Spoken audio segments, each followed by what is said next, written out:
दोस्तों जो कुछ हाल ही में हुआ है उसने पूरी दुनिया को झकझोर कर रख दिया है। न्यूयॉर्क टाइम के मुताबिक अमेरिका अब ऑफिशियली ईरान के साथ वॉर मोड में जा चुका है और ये सब इतना अचानक हुआ कि ज्यादातर लोग अभी भी ये सोच रहे हैं कि ये सब हुआ कैसे। तो कहानी की शुरुआत होती है इंडिया के साउथ में एक छोटे से टापू से। नाम है उसका डिएगो गार्सिया। यही वो मिलिट्री बेस है जहां से अमेरिका ने खतरनाक और महंगे B-20 स्टेल्थ बॉम्बर्स ने उड़ान भरी थी। B-2 बॉम्बर्स को आप समझ लीजिए कि दुनिया की सबसे एडवांस और सबसे महंगी लड़ाकू फ्लाइंग मशीन है। एक B-2 की कीमत लगभग $2.1 बिलियन है, यानी इतने में तो हम एक छोटे से देश का बजट बना सकते हैं। इन बॉम्बर्स ने पहले अमेरिका से उड़ान भरी, फिर हवाई होते हुए गुआम पहुंचे, फिर वहां से निकलकर डिएगो गार्सिया आए। गुआम और डिएगो गार्सिया दोनों ही अमेरिका के स्ट्रेटेजिक मिलिट्री पॉइंट्स हैं जो पूरी इंडो पैसिफिक रीजन में अमेरिका की पकड़ को मजबूत करते हैं। अब असली एक्शन की बात करें तो डिएगो गार्सिया से उड़े B-2 बॉम्बर्स ने बिना ईरान को भनक लगे उसके एयर स्पेस में घुसकर 3 अहम लोकेशनों पर हमला कर दिया। फोर्दो, नतनाज और इस्फहान।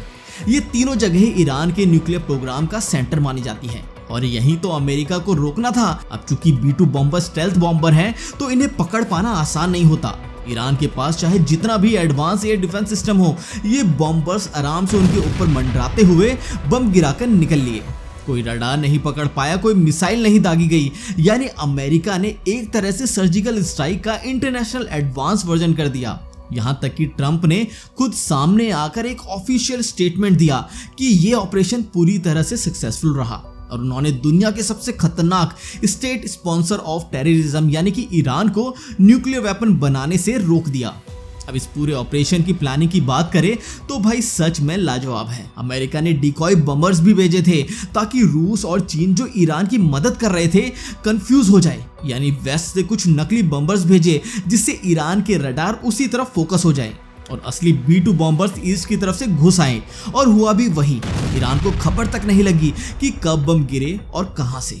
और सबसे दिलचस्प बात यह रही कि अमेरिका का एक भी एयरक्राफ्ट नहीं गिरा, यानी अमेरिका ने ना सिर्फ अपने टारगेट हिट किए बल्कि अपने जवानों और जहाजों की सेफ्टी भी पूरी तरीके से बनाए रखी। तो दोस्तों अब कहानी ने नया मोड़ ले लिया है। अमेरिका और ईरान की तनातनी अब वॉर में बदल चुकी है और इसमें सिर्फ अमेरिका नहीं, इजराइल भी अपने तरीके से एक्टिव हो गया है। अब बात करते हैं असली एक्शन की। जब पूरी दुनिया सो रही थी तब अमेरिका के B-2 स्टेल्थ बॉम्बर्स अपने सीक्रेट मिशन पर निकल चुके थे। ये कोई मामूली फाइटर प्लेन नहीं है। B-2 बॉम्बर का दाम सुन लो पहले, पूरे $2.1 बिलियन का एक, यानी एक बॉम्बर की कीमत में छोटे देश की इकोनॉमी खरीदी जा सकती है। और खास बात यह है कि ये स्टेल्थ टेक्नोलॉजी से लैस हैं, मतलब किसी भी रडार में पकड़ में नहीं आते। अब इनका प्लान सुनो। अमेरिका से उड़ान भरी, हवाई पहुंचे, वहां से गुआम, फिर डिएगो गार्सिया। ये डिएगो गार्सिया वही जगह है जो हिंद महासागर में एक छोटा सा टापू है और वहां अमेरिका का एक सीक्रेट बेस बना हुआ है। यहाँ से B-2 बम्बर सीधे ईरान की तरफ निकले और ये कोई सीधा साधा अटैक नहीं था बल्कि पूरी स्ट्रेटेजी के साथ किया गया एकदम फिल्मी स्टाइल मिशन था। यूएस ने फुल गेम खेला। सबसे पहले डिकॉय यानी नकली बमर्स भेजे, यानी जिन बमर्स में बम नहीं थे उन्हें भेजा गया ताकि ईरान कंफ्यूज हो जाए कि हमला कहां से होगा। रशिया और चीन जो ईरान को इंफॉर्मेशन दे रहे थे वो भी धोखा खा गए। उनको लगा वेस्ट से हमला होगा, लेकिन असली B-2 बम्बर्स ईस्ट से आ गए, एकदम सरप्राइज अटैक। अब ईरान की जो 3 साइट्स थी वहां पर सीधा हमला हुआ। इन जगहों पर ईरान ने न्यूक्लियर फैसिलिटीज थी और यूएस ने वहां गिराए अपने खास बंकर बस्टर बम जिनका नाम है GBU-57। ये बम इतने तगड़े होते हैं कि जमीन के 60 मीटर नीचे तक घुसकर धमाका कर सकते हैं, यानी सीधा टारगेट था न्यूक्लियर इंफ्रास्ट्रक्चर को खत्म करना। अब ये भी ध्यान देने वाली बात है कि ये साइट्स यूं ही नहीं बनी थी। फोर्डो जैसी फैसिलिटी तो 90 मीटर जमीन के नीचे एक पहाड़ के अंदर बनाई गई थी। ईरान को भी अंदाजा था कि हमला हो सकता है, तो उन्होंने पहले ही अपने लोग और जरूरी सामान हटा लिया था। लेकिन फिर भी अमेरिका ने वहां जो तबाही मचाई वो साफ साफ एक मैसेज था।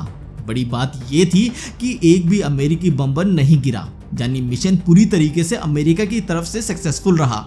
डोनाल्ड ट्रंप ने प्रेस कॉन्फ्रेंस करके कहा, फोर्डो इज गॉन, यानी जो साइट सबसे खतरनाक मानी जा रही थी वो अब खत्म हो चुकी है। उन्होंने ये भी बोला कि यह हमला शांति के लिए किया गया है, ताकत दिखाना जरूरी था। अब यहाँ पर इजराइल के प्रधानमंत्री बेंजामिन नेतन्याहू भी बहुत खुश दिखे।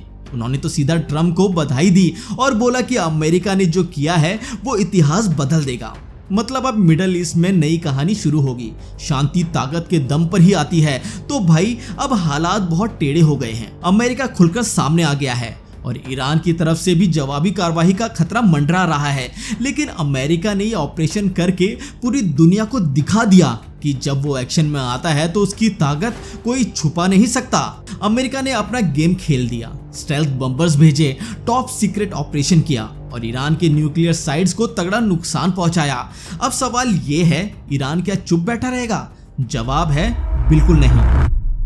जैसे ही अमेरिका ने हमला किया, कुछ ही घंटों के अंदर ईरान की प्रेस एजेंसी से बयान आया, हम इस हमले का बदला लेंगे, अमेरिका को इसका पछतावा होगा। ईरान की रेवोल्यूशनरी गार्ड्स पूरी तरीके से एक्टिव हो गई। हर मेजर शहर में एयर डिफेंस सिस्टम एक्टिवेट कर दिया गया। तेहरान से लेकर कोम तक हर जगह टेंशन बढ़ गई।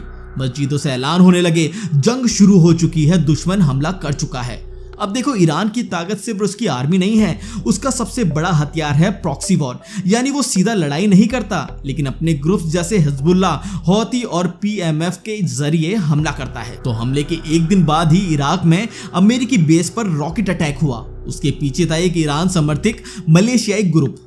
फिर हौती विद्रोहियों ने रेड सी में एक अमेरिकी डिस्ट्रॉयर पर ड्रोन भेजा जो बाल बाल बच गया। यानी ईरान ने ये दिखा दिया कि वो सीधे अमेरिका से नहीं पर हर तरफ से जवाब दे सकता है। अब सवाल ये उठता है कि आगे क्या होगा? क्या वर्ल्ड वॉर 3 शुरू हो सकता है? यहाँ पर 3 बड़ी बातें हैं। पहली, इजराइल पूरी तरह अलर्ट मोड में है।